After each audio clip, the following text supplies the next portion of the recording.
kali ini kita mau ngebahas tentang hipersaliva. Hipersaliva ini bagian yang sangat menarik ya untuk perjalanan hiperemesis gravidarum aku. Karena nggak semua penderita hiperemesis gravidarum ini mengalami hipersaliva. Hipersaliva artinya adalah kondisi di mana ibu hamil karena lonjakan hormonnya yang tidak normal lah ya, yang berlebih, itu setiap menit atau setiap saat akan berludah mengeluarkan air liur. Kalau pengalaman aku akan berludah setiap 30 detik sekali. Kebayang nggak? Tiap minum berludah, nggak minum pun berludah. Jadi semua cadangan air di dalam tubuh itu ya keluar aja gitu dengan cuma-cuma tanpa sebab. Dan volumenya tuh banyak, nggak kayak kita berludah di kondisi normal yang kayak cuman ya mungkin beberapa tetes lah ya, kayak gitu. Ini nggak bener-bener kayak air liur yang ngeces gitu loh, ngeces bayi. Nah, kayak gitu. Aku tuh baru sadar ketika hipersaliva itu ketika temen bilang kalau kayaknya kamu sama deh kayak artis Shireen Sungkar, dia juga mengalami hiperemesis gravidarum dan hipersaliva bahkan sampai 7 bulan di kehamilan yang ketiga. Terus aku coba cari tahu ternyata ya hipersaliva ini kondisi yang sebenarnya sangat merepotkan dibandingkan hiperemesis gravidarum itu sendiri. Tapi hipersaliva ini sebenarnya sebuah respon tubuh, karena ketika kita mengalami muntah terus-terusan, otomatis kan asam lambung naik tuh ke saluran pencernaan kerongkongan.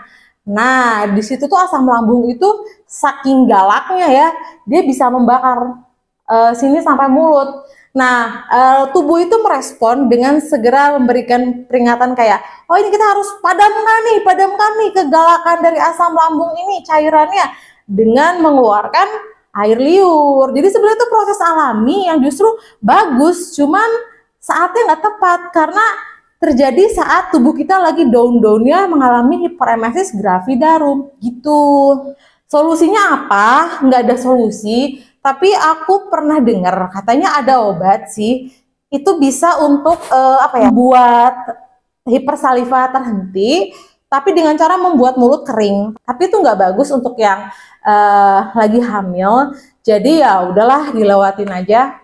Karena kalian nggak akan dikasih obat sama sekali sama objin pun untuk kondisi hipersaliva ini. Paling dikasih saran ya banyak minum, ya jangan ditahan kalau ingin berliur. Dan satu lagi, selalu bawa tempat penampungan air liur. Kalau kalian di rumah, cukup sediakan ember kecil di dekat tempat tidur atau plastik, atau bisa sapu tangan atau kain perlak atau kain lah pokoknya untuk menampung air liur. Kalau misalnya aku keluar, contoh misalnya aku mau konsul ke dokter, itu kan aku masih berliur keadaannya. Aku sih biasanya cukup bawa ini aja, sarung tangan. Sarung tangannya pun nggak hanya bawa satu, tapi bawa banyak, nyetok aja di tas kita. Karena kan nggak mungkin ya kalau misalnya pergi keluar tuh nenteng-nenteng plastik isi air liur, kayaknya jadi bahan tengokan orang nggak sih, bawa apaan tuh. Untuk moms yang mengalami hipersaliva, satu aja sih sarannya, perbanyak minum. Nggak bisa minum air biasa, minum air dingin, air yang ekstrim dingin, atau air yang cenderung panas. Biasanya sih itu masuk ya, tubuh kita akan lebih nerima dibandingkan suhu biasa. Hipersaliva ini kita nggak bisa prediksi ya sampai kapan berhenti. Umumnya sih sampai trimester 2 dia akan berhenti. Aku terhenti di trimester 2 dan itu tiba-tiba aja, kayak nggak ada tuh keinginan dari aku untuk berludah, tiba-tiba hilang aja gitu spontan.